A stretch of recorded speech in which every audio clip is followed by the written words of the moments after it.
đi ngoài đấy mấy sinh đi ngoài vậy đấy phải mua ngoài rồi trên tàu đi đâu đâu nè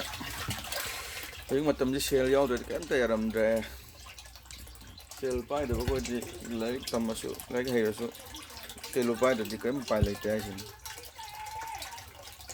nhưng mà bạn nó ngang một đôi đấy xây vậy đó anh ta xây cái gì cái lối xe từ đấy xe từ cái gì đấy cái xe leo rồi cái tay à được không mà này giờ mà mấy bụi tốt tốt mà lom lấy nó vào ba sam sẽ nhìn lấy ra đi cái máy tàu nhiều mà thắt sai vậy phải ha ô có chi chứ lại bao nhiêu đấy